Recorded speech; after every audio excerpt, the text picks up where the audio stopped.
And simultaneously, let me take you through the iconic moments from the Ram Temple ceremony, which happened earlier today. You can see on the right of your screen, PM Modi hoisting the saffron flag. You can now see Ram Mandir Dhwaj seen atop the temple. Those are images of that on the right of your screen. These are the iconic moments from the Ram Temple ceremony. Now, PM Modi performs puja at the Ram Temple. We're sharing a visual of that with you. You can see PM Modi doing the aarti, the puja at the Ram Temple.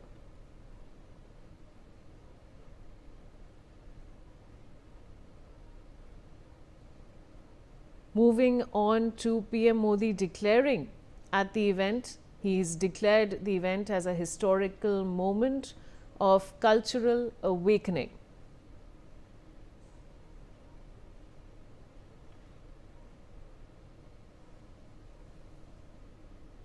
All right, so now we have, I have my colleague Varsha Shahi joining me with more details.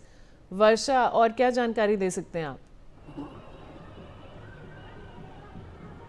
देखिए, जिस तरीके से आज भव्य प्रारूप के रूप में राम मंदिर पर ध्वज लगाया गया है, एक अद्भुत अलौकिक समय था जिस समय ध्वज जब धीरे धीरे चढ़ रहा था शिखर पर, तो मानो अनुभूत हो रहा था कि अलग सा रूप नज़र आ रहा है पूरे अयोध्या का, क्योंकि हर तरफ लोग भावुक नज़र आ रहे थे, हर तरफ लोग झूम नाच गा रहे थे और अपने आप को सौभाग्यशाली मान रहे थे कि आज वो इस क्षण में वहाँ पर मौजूद है। अलग सी अनुभूति नज़र आ रही थी जिस तरीके से राम मंदिर पर जब ध्वज लगाया जा रहा था। प्रधानमंत्री नरेंद्र मोदी के भी हाथ कांप गए थे जब उस बटन को वो दबाए और दबाने के बाद जब उन्होंने शिखर की तरफ अपने सर को करते हुए विनम्र हाथ जोड़ा, उनके हाथ पूरी तरीके से कांप रहे थे और एक बड़ा संदेश भी उन्होंने दिया कि आखिर अगर आप दृढ़ निश्चय कर ले तो कोई ऐसी चीज़ नहीं है जो आपको रोक सके उस काम को करने के लिए। और ये सही भी बात है, क्योंकि जिस तरीके से आज राम मंदिर परिपूर्ण हुआ है, जिस चीज़ की परिकल्पना लोग 530 सालों से कर रहे थे कि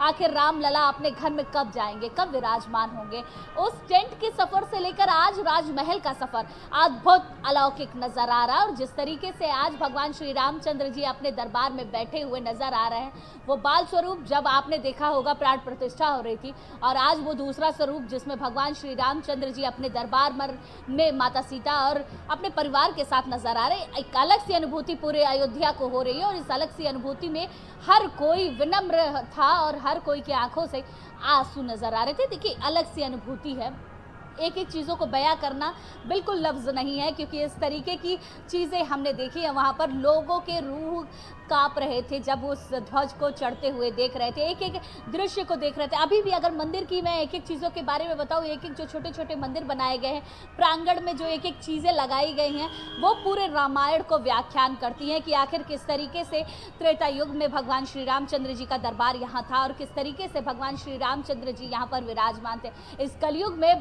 त्रेता युग की परिकल्पना बड़ी ही सुखद अनुभूत हो रही है। और उसी तरीके से आज राम जी के दरबार में पूरा परिवार नजर आया और पूरी तरीके से लोगों के अंदर भाव भी नजर आए, लोग विनम्र भी नजर आए। और कहीं ना कहीं ये भी मैं कह सकती हूँ कि एक त्रेता युग की झलक अयोध्या में फिर से नजर आ रही है, जब राम दरबार पूरी तरीके से बनकर तैयार खड़ा हो गया, शिखर पर ध्वज लग चुका है और ध्वज पताका को देखकर हम प्रणाम भी करेंगे तो भगवान श्री राम के मंदिर में उन तक आवाहन हमारा जाएगा कि भगवान को प्रणाम कर कर हम आए हैं। तो अद्भुत अलौकिक क्षण है और इस अद्भुत अलौकिक क्षण के हम साक्षी बने हैं और इसी क्षण का इंतजार हर कोई कर रहा था। अब आम श्रद्धालुओं के लिए पूरा मंदिर खोल दिया जाएगा।